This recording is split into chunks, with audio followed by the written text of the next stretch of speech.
আসসালামু আলাইকুম প্রিয় দর্শক, সাংবাদিক এবং প্রেস ইনস্টিটিউট অব বাংলাদেশ পিআইবির মহাপরিচালক কথিত বিপ্লবী ফারুক ওয়াসিফের দুর্নীতি নিয়ে কালের কণ্ঠে একটি নিউজ ভাইরাল হয়েছে। নিশ্চয়ই আপনারা অনেকেই এই নিউজটি দেখেছেন এবং দিনভর ফারুক ওয়াসিফের যে দুর্নীতি সেটি নিয়ে দেশের বিভিন্ন অঙ্গনে আলোচনা সমালোচনা চলছিল। এই ব্যক্তি পত্রিকার কলামে, তার বিভিন্ন লেখায়, বিভিন্ন সেমিনার সিম্পোজিয়ামে সমাজতন্ত্রের বুলি আওড়াতে আওড়াতে মুখে ফেনা তুলে ফেলতেন। কিন্তু তারও নানান ধরনের কিচ্ছা কাহিনী যে একটা সময় বের হবে মোটামুটি আমি নিশ্চিত ছিলাম, যখন কিনা 2024-এর 5 আগস্টের পর নগ্ন দালালির মাধ্যমে তিনি পিআইবির মহাপরিচালকের পদটি বাগিয়ে নিলেন এবং যে পরিমাণ নির্লজ্জ দালালি করে যাচ্ছিলেন এই 1.5 বছর ধরে, তাতে আমি নিশ্চিত ছিলাম যে তার ওই মুখে ফেনার সঙ্গে কারি কারি টাকাও বেরিয়ে আসবে। হয়েছেও তাই, এবং কালের কণ্ঠকে নিঃসন্দেহে আমরা সাধুবাদ জানাতেই পারি। আপনারা এই নিউজটি সম্বন্ধে জানেন, তারপরেও আলোচনার সুবিধার্থে ছোট্ট করে একটু বলি। আমি যেই বিষয়গুলো একটু বলতে চাই, কালের কণ্ঠে তার বক্তব্যের মধ্যে দিয়ে যে বিষয়গুলো বেরিয়ে এসেছে, এর সাথে তিনি যে তার ফেসবুকে যে স্ট্যাটাস দিয়েছেন, যে পোস্টটি করেছেন, সেই বক্তব্যের মধ্য দিয়ে আরো নানান ধরনের প্রশ্ন বেরিয়ে আসে, অর্থাৎ তিনি তার বক্তব্যের মধ্য দিয়ে নিজেই ফেসে যাচ্ছেন।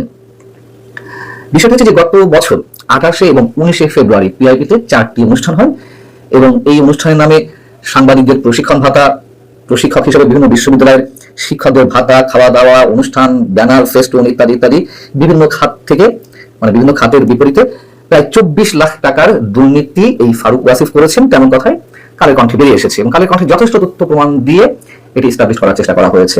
যেমন ছোট করে যদি বলি যে হঠাৎ করে কালের কণ্ঠের সন্দেহটা কোত্থেকে এলো, কালের কণ্ঠেরই এক সময় সিনিয়র সাংবাদিক SM আজাদ, তার নামে একটি ভুয়া বিল দেখতে পাওয়া গেল। কিন্তু মজার বিষয় হচ্ছে সেই SM আজাদ পর্তুগালের বাসিন্দা। এই মুহূর্তে তিনি মাসখানেক করে দেশে এসেছেন এবং কথা প্রসঙ্গে কালের কণ্ঠের সাথে বেরিয়ে আসে যে তিনি তো পিআইবিতে একটি অনুষ্ঠানে উপস্থিত ছিলেন। তিনি বলেন যে না, আমি তো উপস্থিত ছিলাম না।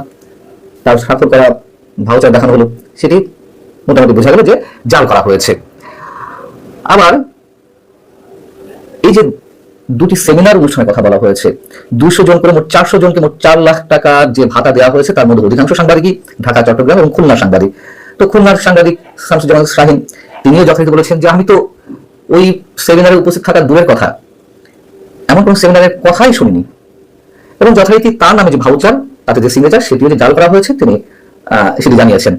এইভাবে 70 জনকে ফোন করা হয়েছে, যেই 400 জনের নাম রয়েছে সাংবাদিকদের, তার মধ্যে 70 জনকে ফোন দিয়ে যেটি জানা গেছে তাদের কেউই এই ধরনের সেমিনারের কথা শোনেনি, উপস্থিত থাকার দূরের কথা।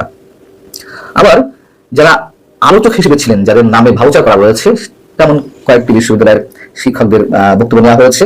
তার মধ্যে একজন, যেমন চট্টগ্রাম বিশ্ববিদ্যালয়ের একজন শিক্ষক শহীদুল্লাহ লিপন, তিনি এক কথা বলেছেন যে আমি 3-4 বছরও পিআইবিতে যাওয়া হয়নি বা যায়নি। একইভাবে নোয়াখালী বিজ্ঞান ও প্রযুক্তি বিশ্ববিদ্যালয়ের খান মোহাম্মদ বাহাদুর নামের একজন শিক্ষক, তার নামে ভাউচার রয়েছে 10,000 টাকার। তিনিও বলছেন যে পিআইবির কোনো অনুষ্ঠানে এই যাবৎকালে আমি কোনো ধরনের কোনো অংশগ্রহণ করিনি, এই ধরনের কোনো সেমিনারের কথা আমি নিজেও জানি না, কখনো আমন্ত্রণও পাইনি। বুঝুন অবস্থা। যাই হোক, অনেক ধরনের তথ্য প্রমাণের মধ্যে হাজির করা হয়েছে। ব্যানার ফেস্টুনের দোকানে যাওয়া হয়েছে, যেই দোকানের নামে ভাউচার করা হয়েছে তারা বলেছে যে আমরা কখনো ব্যানার ফেস্টুন তৈরি করিনি। খাওয়ার দোকানের যে বিল, সেই দোকানে যাওয়া হয়েছে, রেস্টুরেন্টে দেখা যাচ্ছে যে একাধিক ভাউচার, একাধিক রসিদে বিভিন্ন কালারের। যাই হোক, ফারুক ওয়াসিফ যেটি বলছেন তার বক্তব্যে যে এই ধরনের একটি বিল পিআইবির একটি দুষ্ট চক্র তৈরি করেছিল, কিন্তু আমি সেটিকে অনুমোদন দেইনি, যা আর এই খাতে কোনো টাকাও খরচ করা হয়নি। যদি অনুমোদন না করেন, কালের কণ্ঠের পক্ষ থেকে প্রশ্ন করা হচ্ছে, যদি অনুমোদন না করেন তাহলে তিনি সহ পিআইবির 6 জনের যে জাল, মানে 6 জনের যে স্বাক্ষর সম্বলিত বিল তৈরি করে টাকা উত্তোলন হলো, সে কিভাবে হলো? তিনি বলছেন যে প্রতিদিন আমাকে অনেক ফাইল স্বাক্ষর করতে হয়, তাই এই ধরনের একটি ফাইলে স্বাক্ষর করে পরে ভুয়া বিলের বিষয়টি সামনে এলে আমি তা বাতিল করি। কালের কণ্ঠ অনেক বিষয় নিয়ে এসেছে, কিন্তু আমি যেটি বের করছি, আমার যেটি মাথায় আসছে সেটা হচ্ছে যে তিনি শুধু বাতিল করে দিলেন, এরকম লাখ লাখ টাকার ভুয়া বিল তার সামনে গেল, তিনি বাতিল করে দিলেন। যারা তার সামনে উপস্থাপন করলেন এই ধরনের বিল, তাদের বিরুদ্ধে কি ব্যবস্থা নিয়েছেন তিনি? কোনো ধরনের অ্যাকশন নিয়েছেন? তার কোনো দৃষ্টান্ত আছে? নিশ্চয় নেই। আবার ধরুন, তিনি বলছেন যে 18 থেকে 19 ফেব্রুয়ারি 2025-এর উৎসবের খরচ পিআইবি থেকে দেওয়া হয়নি। খেয়াল করুন যে পিআইবি থেকে দেওয়া হয়নি, এটি সম্মিলিতভাবে সকল দপ্তর সংস্থার চাঁদার ভিত্তিতে নির্বাহ করা হয়েছে। অর্থাৎ শ্রাবণ বিদ্রোহ নামে একটি চলচ্চিত্র তৈরি করা হয়েছিল, সেটি প্রিমিয়ার শো পিআইবিতে অনুষ্ঠিত হয়, সেটিকে কেন্দ্র করে তারুণ্যের উৎসব নামে একটি অনুষ্ঠান হয়। সেই অনুষ্ঠান হওয়ার পর বিল পরিশোধের প্রশ্ন